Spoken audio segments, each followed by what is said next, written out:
if I had cancer or something, and we're talking about an option of chemo versus, trying to let it pass or some leaves and stuff. If I can be convinced that this other stuff works, there's a track record, which doesn't have to be a Western approved track record. It can just be a track record that that I would be okay with. Then I'm in. I rather that. Chemo scares the hell out of me. The idea that I'm going to kill everything in my body to kill one thing is really, kind of, jackhammer to kill the ant kind of thing. And, it's not for me. Not for me.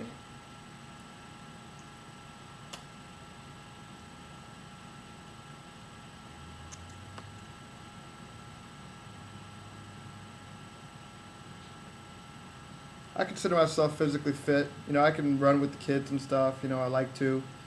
I can be a lot more physically fit. I get to the gym. I was getting to the gym, before my last trip to Haiti pretty regularly. I've been back a few weeks. I haven't been back yet, but I'll probably get back to it. I can get pretty fit pretty quickly too. So, I coach the kids in soccer and stuff. So, I'm okay with that. And I enjoy that. I'll play some basketball for an hour. I'm okay.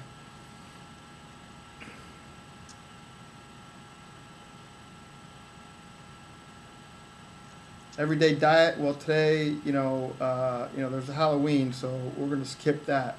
But I eat, if I'm eating meat, it's probably 99% of the time it's organically grown, no hormones, no chemicals.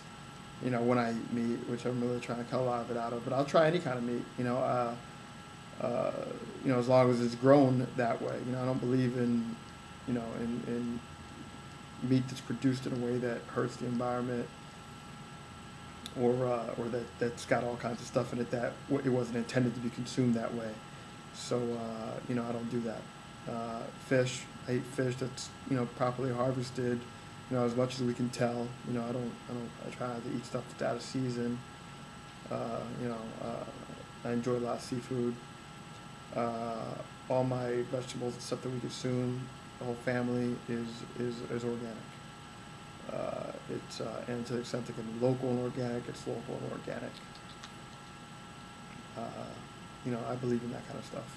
I think that it grew out of the ground naturally like that. That's the way we're supposed to consume it.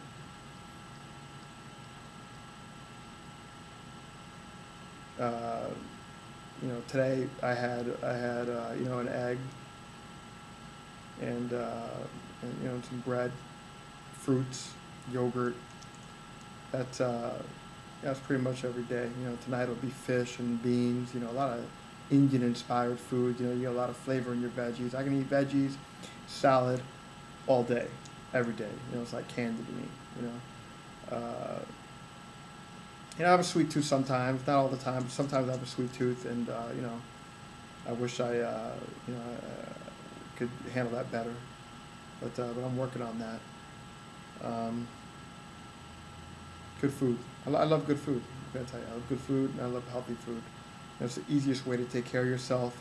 Something that you do every day, and just eating good food every day, will do an amazing. It's like getting your oil changed every single day, and and you have to do it. So you might as well put good food in you. It's terrible that it's so expensive. It costs us to do it, but we choose to continue to do it. We choose to spend our money there instead of other places.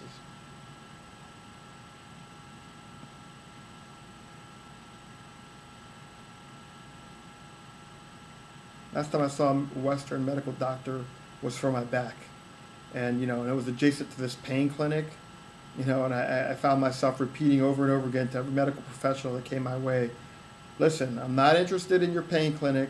I don't want to be a regular customer. I don't care if you get paid off of it from the insurance, but I'm not doing it. I don't want to put it in my body. I'd rather sit through the pain than be in the pain clinic. So when we're consulting with me, let's be sure that we're talking about permanent solutions to the pain that I feel in my back. Permanent, not permanent drug prescriptions. Permanent solutions. It came up over and over again. I gotta have that. I I hate drugs. I hate drugs. I don't trust them. I don't trust the people who make them. I'm sure they're brilliant people, but the motivation that somehow, you're going to sell me on something that's going to screw up 10 other things in my body, I don't, I'm not interested in it. I've got diabetes in my family. I don't want to get caught in diabetes. I don't want to get some drug that's going to trigger diabetes. I don't want to eat foods that are going to create that. The idea of living with diabetes is something that, scares the hell out of me. I don't want to have to be somewhere every day. You can't go for a 3-day hike. Maybe you can, but it's that much more, complicated. And I'm not interested in complicated. I don't do good. I don't do well with complicated situations that have me doing stuff on a regular basis. Like, okay, every morning take this shot. I'm not interested in that. I'm a free spirit, and I want to remain free from your drugs or whatever else you're working with.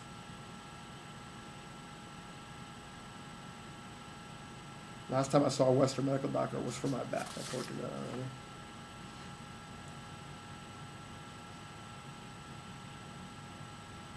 I hate hospitals. I think hospitals are places that get people sick because there are a lot of other sick people there. I had a grandfather who died from complications.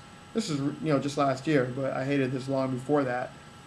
The guy's in bed. The guy, falls out of bed, breaks his hip. They got to do a hip replacement surgery, and the guy's dead 6 months later. It's like,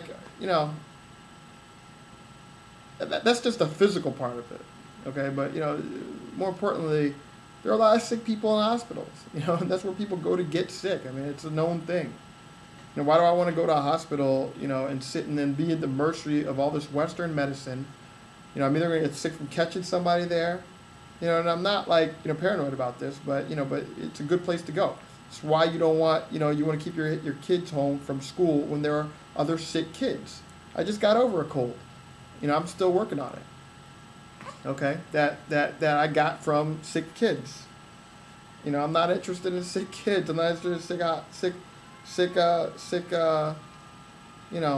being around sick people, as a method of curing myself.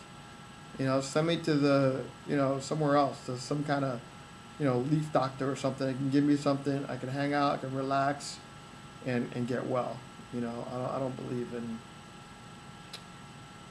the idea of going to a hospital to get fixed up, with a bunch of drugs that, got tested on limited populations and ignores the entire history of mankind. We have evidence of brain surgeries, of open, cavity surgery that's happened, in parts of Africa and Egypt a long time ago.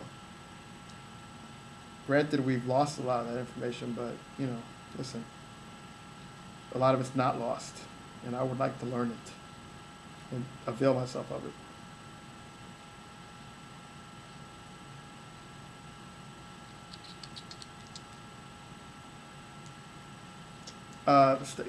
Back was caused by, a car accident, which was, the guy was drunk, had no paperwork, the car was illegal, like a demon came to get me, and it bothers me to this day. I swear to God, I feel like, space and time opened up and sent this guy to hurt me, and, I didn't appreciate that, whenever that energy came to me. But, that's what caused my back. My face, I've just had it ever since, I guess, I've had dandruff, but I guess it really got in my face in college.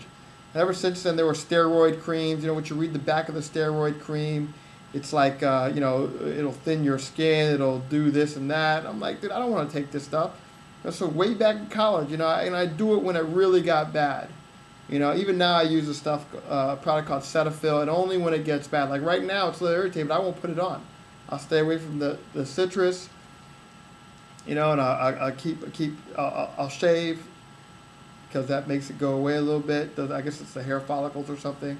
But I'm not going to put on the medicines, if I don't have to. I'm not interested in that.